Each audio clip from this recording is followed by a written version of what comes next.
Part two of Ralph Melbourne Potts, or punting Melbourne style, punting style.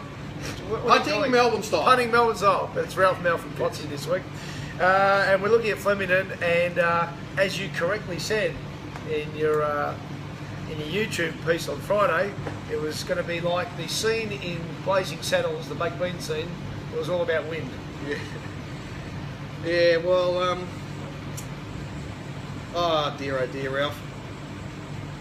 It's, I suppose, nice to get that assessment correct. Yep. And the good part was, as I was doing the form, I had that exact picture in my mind of how it played out. But I still managed to, well, as I said, the horses I really liked on the day ran poorly. I really liked Ruby C, and I really liked Kilimanjaro. Okay, so they both ran poorly. I can help you with one of them. Well, we'll cover all of them. And the horses that I was sort of tearing myself to pieces over. Yep. So I'll give you a good example. Is Dulverton, right? Yes. Everything Dulverton did last start got my attention. I really liked it. Yeah. I thought this could be a new Dulverton. Yep. But as I was deciding whether to back her on Saturday morning, and she wasn't really, at that point, she wasn't an attractive enough price. She did drift to attractive enough price. Yep. I'm just thinking in my back of my head, I've trusted you before, and you are a misery of a thing. So I thought I'll take the conservative route and just not bet in that race. Yeah. Anyway, so but yes, the wind did arrive. It was a factor, but can I just say to people, please get these things in their right context. And I'm not really talking to our audience. I'm sort of a little bit wasting my time. We should only talk to our own audience. Yeah. Well, if you talk to any of the other part of the racing landscape out there that don't have any interest in what we're saying, it's not black and white. Just because it's wind doesn't mean you can't lead and win. Yes. It just means that you've got an obstacle to overcome that's worth somewhere between, let's just say, 1 and 3 lengths, for instance. Okay, so there were the leaders in the circle races on Saturday. They were beaten 1.3, 2.8, 3.6, 3.2, 3.6 and 2.5, okay, and of course Lavani won. So all of those horses have, like Majestic Duke, for instance, was 100 to 1. Leicester's Rocket was a big price. They've sort of run about where they should have. They've probably been disadvantaged by somewhere between a length and 3 lengths, depending on the circumstances of that race. So these things about lanes on tracks and stuff I identify when I'm walking them, they do make an impact. But all they do is advantage some horses and disadvantage others. They don't mean that just because you might say, oh, the track today is going to race quick and there's going to be an on-pace bias and you prefer to be on the fence. If a horse comes down the outside and wins, that doesn't mean the bias doesn't exist. No. That just means that horse has overcome it. That's right. And the problem is on the media, we have one person in particular, I'm going to name him, because why shouldn't I? Sam Hyland, that constantly does track reports, and then he looks for confirmation bias of his own opinion, instead of recognising what's really happened. So, like, that's the problem. The industry wants to promote him as the face of industry track walking, and all he's trying to do is confirm his own opinion all the time. Because he doesn't look at races through the answer of market intelligence, and through, he doesn't have to be a punter per se, but you're going to say, why did this happen? For that reason. As you said, one of the leaders was 100 to 1, and this isn't personal against Sam, and I would never use someone else's platform to do a personal vendetta, but I've got no problem with Sam whatsoever and others. But on Saturday morning, after you tweeted out on Friday, heads up punters, massive win, you know, the Weather Bureau say it's going to have this effect. Racing.com tweets out, Sam talking to Liam O'Keefe, a track report, and it was all about how nice the grass was. Who could possibly not think Flemington's going to race perfectly at the moment? No, there was a bit of rain earlier in the week, not much rain, it's racing perfectly. That was not the story. Get to the story. Say what the story is. Inform the people who are you meant to talk to. Stop talking to yourselves and actually start talking and informing customers. And if you're going to exactly, and if you're going to interview the track manager, whether it's Mick or Jason or Liam in this case, you have to ask them the right questions. They know. You know, like we have them on. They love talking about fact. Yeah. You reckon blokes who spend all their time there saying, well, if this is the northerly, it's going to race this way. Anyway, I had a conversation with Liam out there on Friday that lasted 15 minutes. That's it. We talked about all these things, so he knew it, but he wasn't asked the right questions. Let me guess. That would be he's passionate about his work and he's a professional. Absolutely. And he's desperate to present as fair a track as he possibly can. So, in race 1, I've got Vince Cardi stuff. I'll get your opinion too. this is his daily sectionals data. Rider 1, rock hard fit. They've absolutely walked, and I'm going to mention Luke Curry here on the good and bad, and he learned from his mistakes, which is what we all try to do in the punt as well. Dollar for dollar led at a crawl, and that was a disadvantage. And when you hear afterwards, wow, that was a good effort from the horse coming from well back, it actually isn't, because all the leaders did was take away their own assets. Yeah, no, that's true. Look, the thing is, the problem days like this, no one wants to lead.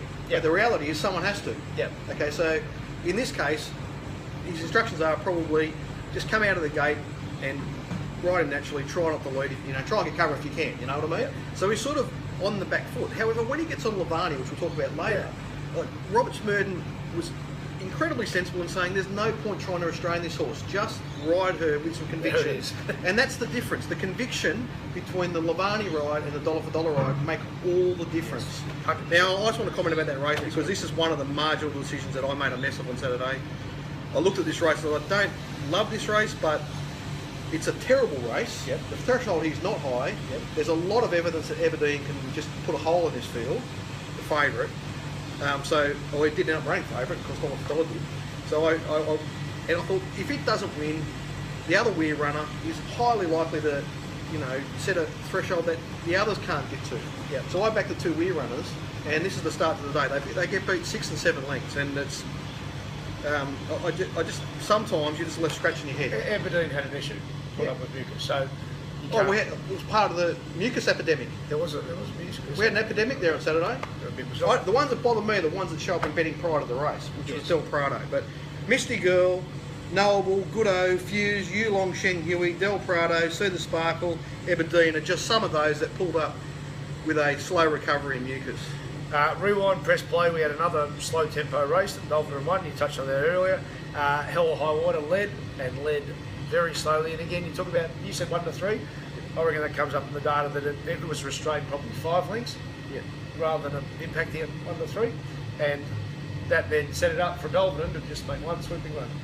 Yeah. And the other thing being, she's flying, she See the Sparkle though, conversely was restrained and hated it. Now it pulled up with a bit of mucus, but it's amazing how often when you see a horse restrained out of its pattern or forced too fast, they pull up with an issue. There must be something that happens.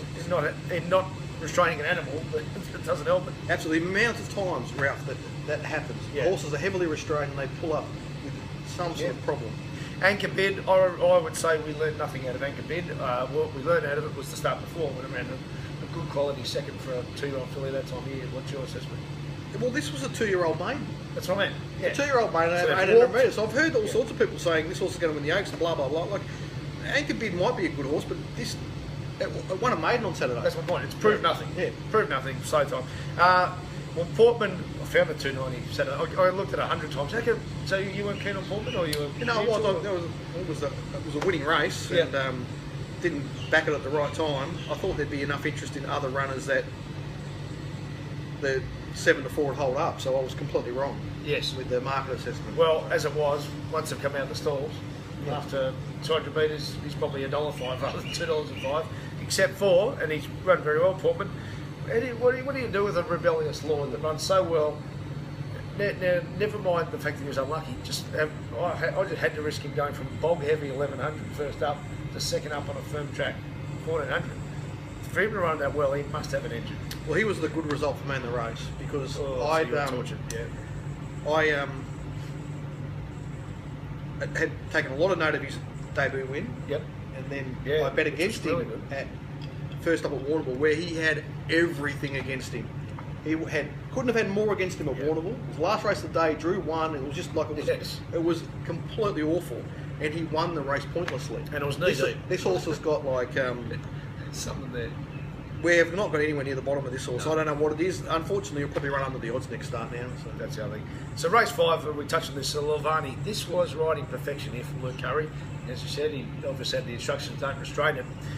Here's something. So you liked Ruby C? Yeah. I like Ruby C in first approach. I thought the market would come for first approach off a fast race. Mm-hmm. The market didn't come for first approach. No, it didn't.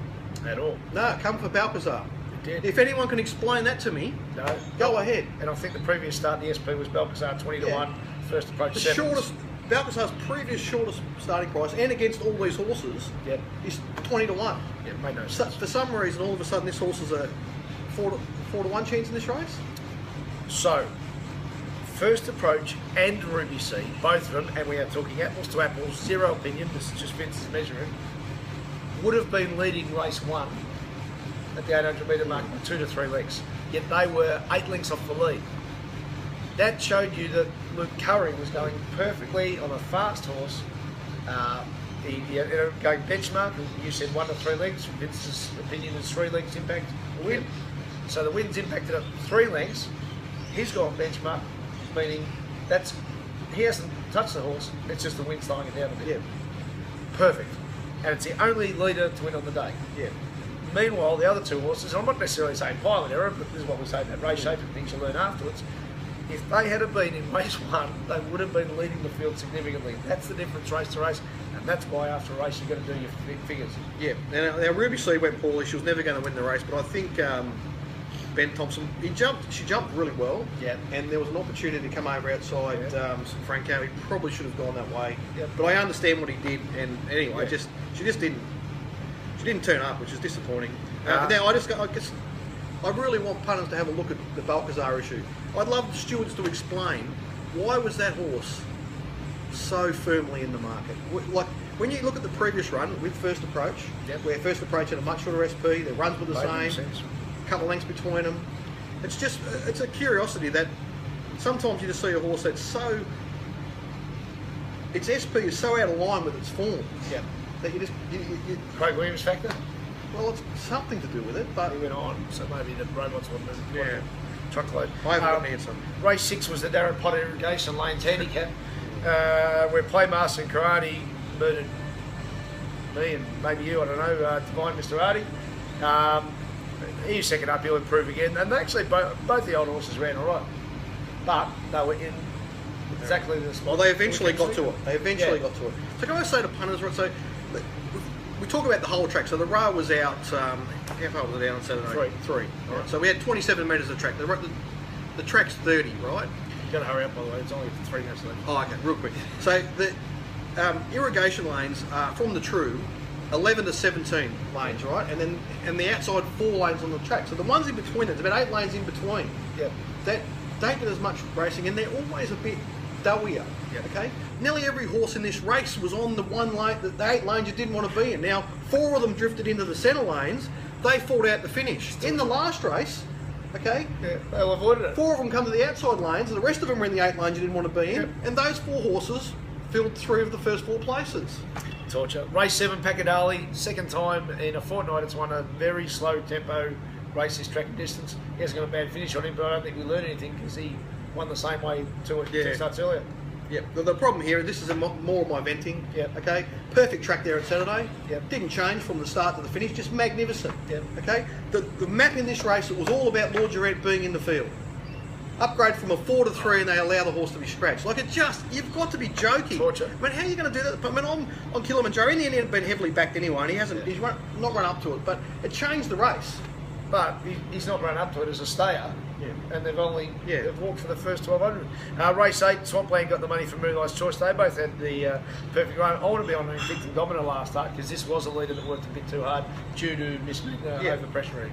Yep, absolutely. They got loose of the field. That's no good when it's windy like that. So, No. of course, I was on Moonlight's Choice, and everything had to go right for Swampland, and everything did. So Potts got the not collect again. Happy birthday, and same the K-Bale's that type of horse. Tahi is a horse who's learning. They walked for the first 400, and then Invincible, well done. Best last 800, 600, 400, 200 a day. And I'm sure go to the sectional shop and you'll go collect at the sectional shop. We've run out of time. All the best.